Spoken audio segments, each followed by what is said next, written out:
Assalamualaikum warahmatullahi wabarakatuh. Kami dari kelompok 1 dengan tema kesehatan dan judul analisis faktor-faktor yang mempengaruhi penularan HIV pada masyarakat di Kota Bandung dengan pendekatan kuantitatif. Izin perkenalan diri, saya Anggun Bilkis Iswara dengan NIM 2302111104. Saya Muhammad Panji Saukia dengan NIM 2302111075. Saya Jian Sudaryowi dengan NIM 23021106. Saya Salsabilan Pimpinan Putri dengan NIM 2302111121. Perkenalkan, nama saya Ayas Alkosam dengan NIM 2302111122. Perkenalkan, saya Tial Fitriana dengan NIM 2302111111. Pada latar belakang, berdasarkan data terbaru dari Dinas Kesehatan Kota Bandung, jumlah kasus HIV/AIDS yang terdeteksi sejak tahun 1991 hingga September 2024 mencapai 12.170, menjadikan sebagai wilayah dengan angka infeksi tertinggi di Pulau Jawa, yaitu di Provinsi Jawa Barat.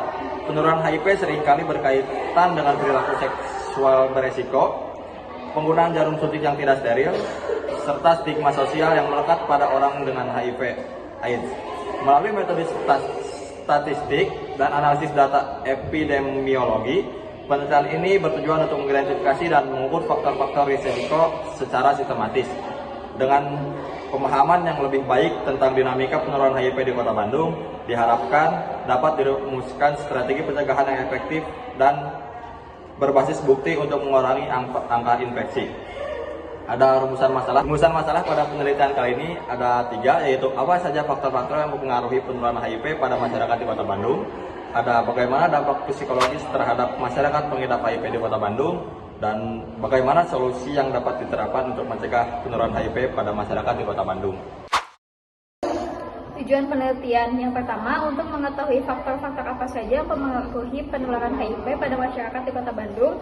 Lalu yang kedua untuk mengidentifikasi dampak psikologis terhadap masyarakat pengidap HIV di Kota Bandung. Yang ketiga untuk mengetahui bagaimana solusi yang dapat diterapkan untuk mencegah penularan HIV pada masyarakat di Kota Bandung.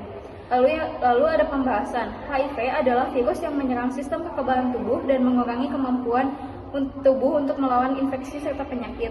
Sedangkan AIDS merupakan tahap akhir dari infeksi HIV. Gejala awal infeksi HIV biasanya ditandai dengan penurunan sistem kekebalan tubuh, namun hal ini tidak secara langsung berarti seseorang terinfeksi HIV. HIV perlu dicurigai jika seseorang sering mengalami penyakit yang kambuh atau sulit disembuhkan, atau jika ada faktor risiko tertentu yang terkait dengan perilaku mereka.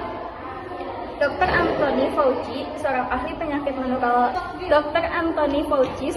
penyakit menular di Amerika Serikat, menjelaskan bahwa HIV dapat merusak sistem kekebalan tubuh secara bertahap dan menyebabkan tubuh menjadi lebih rentan terhadap infeksi dan kanker. Penurunan jumlah sel T CD4 akibat infeksi HIV adalah salah satu tanda bahwa sistem imun tidak lagi dapat berfungsi dengan baik, yang membuat individu lebih mudah terjangkit penyakit. Lalu ada faktor yang mempengaruhi penularan HIV pada masyarakat, yaitu ada 13 faktor. Yang pertama ada jenis kelamin, yang kedua ada usia, yang ketiga ada status menikah, yang keempat ada pendidikan, yang kelima pengetahuan, yang keenam riwayat konsumsi alkohol, ketujuh riwayat tindik, kedelapan riwayat HIV pada keluarga atau pasangan, kedelapan riwayat penyakit penular seksual, yang kesembilan ada orientasi seksual, yang ke-10 ada pasangan seksual lebih dari satu, yang ke-11 hubungan seks tanpa kontrasepsi, yang ke-12 pasangan seksual lebih dari satu, yang ke-13 pengguna narkoba suntik. Elemen revolusi industri 4.0. Revolusi industri dapat diartikan sebagai perubahan cepat dalam proses produksi, di mana pekerjaan yang sebelumnya dilakukan oleh manusia digantikan oleh mesin, dan barang yang dihasilkan memiliki nilai tambah yang bersifat komersial. Revolusi industri keempat adalah kondisi di abad ke-21 yang ditandai dengan perubahan besar di berbagai sektor melalui integrasi teknologi yang menghapus batas antara dunia fisik, digital, dan biologis. Revolusi ini melibatkan kemajuan teknologi di banyak bidang, terutama kecerdasan buatan, robotika, blockchain, teknologi nano, komputer kuantum, bioteknologi, Internet of Things, percetakan 3D, dan kendaraan otonom. Kasus HIV di Bandung ini bisa menjadi contoh nyata. Dengan adanya media sosial, informasi tentang HIV bisa menyebar dengan cepat, baik yang benar maupun yang salah. Informasi yang salah ini bisa bikin stigma terhadap penderita HIV semakin kuat, dan pada akhirnya malah bikin jadi takut untuk memeriksakan diri atau mencari pengobatan. Revolusi 4.0 memiliki peran dalam upaya pencegahan. Teknologi digital dapat digunakan untuk mengedukasi masyarakat secara luas melalui media sosial. Peran revolusi 4.0: peningkatan akses informasi, kedua, peningkatan layanan kesehatan, 3, pengurangan stigma, 4, pengembangan obat dan vaksin. Dampak sektor yang dipilih, dampak terjadi bisa secara psikis maupun fisik. Oleh karena itu, dampak psikologis terhadap masyarakat pengidap HIV di Kota Bandung adalah yang pertama ada stigma dan diskriminasi. Pengidap HIV kerap menghadapi stigma yang kuat di masyarakat, seperti dianggap memiliki perilaku menyimpang atau moralitas rendah. Hal ini memunculkan tekanan psikologis seperti rasa malu, rendah diri, bahkan kehilangan kepercayaan diri. Stigma ini tidak hanya muncul di lingkungan sosial, tetapi juga di tempat kerja dan fasilitas kesehatan, sehingga pengidap HIV sering merasa dikucilkan. Kemudian poin kedua ada ketakutan dan kecemasan. Rasa takut status HIV mereka diketahui oleh orang lain menjadi salah satu masalah utama. Banyak pengidap merasa cemas akan penolakan baik dari keluarga maupun teman. Selain itu, ada rasa khawatir tentang masa depan terutama terkait kesehatan dan keberlangsungan hidup. Kemudian, poin yang ketiga ada depresi dan stres. Tekanan sosial yang berkelanjutan dapat memicu depresi terutama jika pengidap HIV, kehilangan dukungan dari keluarga atau lingkungan sekitarnya. Kemudian yang keempat ada self-stigma. Selain stigma dari luar, pengidap HIV sering menginternalisasi stigma tersebut. Mereka merasa malu dengan kondisi mereka sendiri, sehingga enggan untuk mencari bantuan medis atau psikologis. Kemudian yang terakhir, poin kelima ada isolasi sosial. Karena stigma dan rasa takut akan penolakan, banyak pengidap HIV yang akhirnya menarik diri dari pergaulan sosial. Kondisi ini memperburuk kesehatan mental mereka karena mereka kehilangan dukungan emosional dari orang-orang terdekat. Kemudian ada tantangan dan solusi. HIV atau AIDS tetap menjadi masalah kesehatan global yang bersignifikan, termasuk di Indonesia.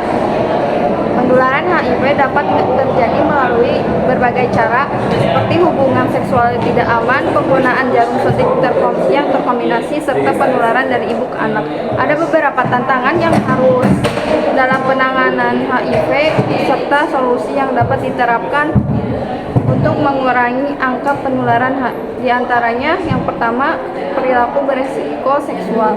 Salah satu tantangan utama dalam penularan HIV adalah perilaku seksual beresiko yang masih umum terjadi di kalangan remaja dan dewasa muda. Banyak individu terlibat dalam hubungan seksual tanpa perlindungan, dan kurangnya pemahaman tentang risiko penularan HIV memperburuk situasi ini. Menurut data, sekitar 71% kasus penularan HIV disebabkan oleh hubungan seksual tidak aman. Kemudian yang kedua ada stigma sosial. Stigma terhadap orang dengan HIV merupakan tantangan besar dalam utama pencegahan dan pengobatan. Banyak ODH merasa terisolasi dan takut untuk mencari perawatan karena khawatir akan diskriminasi atau pengucilan dari masyarakat. Kemudian poin yang ketiga ada kurangnya akses ke layanan kesehatan. Teori ini, akses layanan kesehatan menekankan pentingnya kesediaan, keterjangkauan, dan kualitas layanan dalam mempengaruhi perilaku. Pencarian perawatan ketidakmampuan untuk mengakses layanan untuk mendapatkan penyebab peningkatan angka penularan HIV di komunitas. Meskipun ada berbagai program pemerintah dan organisasi non-pemerintah yang berupaya meningkatkan kesadaran tentang HIV dan AIDS, akses ke layanan pelayanan kesehatan yang memadai masih menjadi banyak masalah. Banyak individu, terutama dari kelompok yang rentan seperti pekerja seks komersial dan pengguna narkoba fisik, mengalami kesulitan untuk mendapatkan layanan pengujian dan perawatan yang diperlukan. Kemudian, faktor ekonomi dan lingkungan. Kondisi sosial ekonomi yang rendah dapat mempengaruhi perilaku berisiko masyarakat dan tingkat pendidikan rendah dan akses terbatas ke informasi kesehatan cenderung lebih rentan terhadap penularan HIV. Untuk solusinya ada yang pertama edukasi dan kesadaran. Meningkatkan pendidikan tentang kesehatan reproduksi dan bahaya HIV dan AIDS sangat penting untuk mengurangi perilaku berisiko di kalangan remaja. Kemudian yang kedua ada peningkatan akses ke layanan kesehatan. Memperluas akses ke layanan kesehatan yang menyediakan pengujian dan perawatan HIV secara gratis atau terjangkau sangat penting. Ini termasuk selain itu, pelatihan bagi tenaga kesehatan untuk memberikan informasi yang akurat dan dukungan emosional kepada ODH dapat meningkatkan rasa percaya diri mereka untuk mencari perawatan. Kemudian yang ketiga ada dukungan sosial untuk ODH.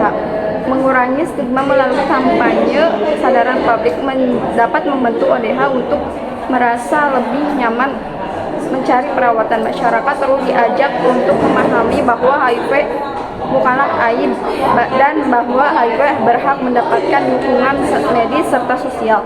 Kemudian yang keempat ada intervensi berbasis komunitas. Mengembangkan program intervensi yang melibatkan masyarakat lokal dalam pencegahan HIV/AIDS dapat meningkatkan efektivitas upaya pencegahan. Kemudian yang terakhir ada kerjasama multisektor. Artinya kerjasama antara pemerintah dan organisasi non-pemerintah LSM, sektor swasta, serta komunitas lokal tidak bisa diabaikan. Melalui kolaborasi ini, sumber daya dapat memaksimalkan untuk menciptakan program-program pencegahan yang lebih efektif dan berkualitas. Selanjutnya ada kesimpulan, Kota Bandung memiliki jumlah kasus HIV/AIDS yang tinggi mencapai lebih dari 12.000 kasus sejak 1991 hingga September 2024. Kelompok usia produktif 20-39 tahun menjadi yang paling rentan. Revolusi Industri 4.0 membuka peluang besar untuk pencegahan dan penanganan HIV/AIDS. Teknologi digital dapat digunakan untuk menyebarkan informasi yang akurat, meningkatkan akses terhadap pelayanan kesehatan, mendukung pengembangan obat dan vaksin, serta mengurangi stigma melalui kampanye digital. Namun, tantangan seperti penyebaran informasi yang salah tetap perlu diatasi agar manfaat teknologi dapat dimaksimalkan. Kurangnya koordinasi antara berbagai pihak juga memperumit implementasi program-program pencegahan yang efektif. Analis kuantitatif melalui data epidemiologi sangat penting untuk memahami pola penyebaran HIV di masyarakat. Selanjutnya yang terakhir ada rekomendasi. Yang pertama, aplikasi mobile edukasi. Yang kedua, tes HIV mandiri. Yang ketiga, ada platform konseling online. Yang keempat, kampanye digital. Dan yang terakhir ada analitik berbasis AI.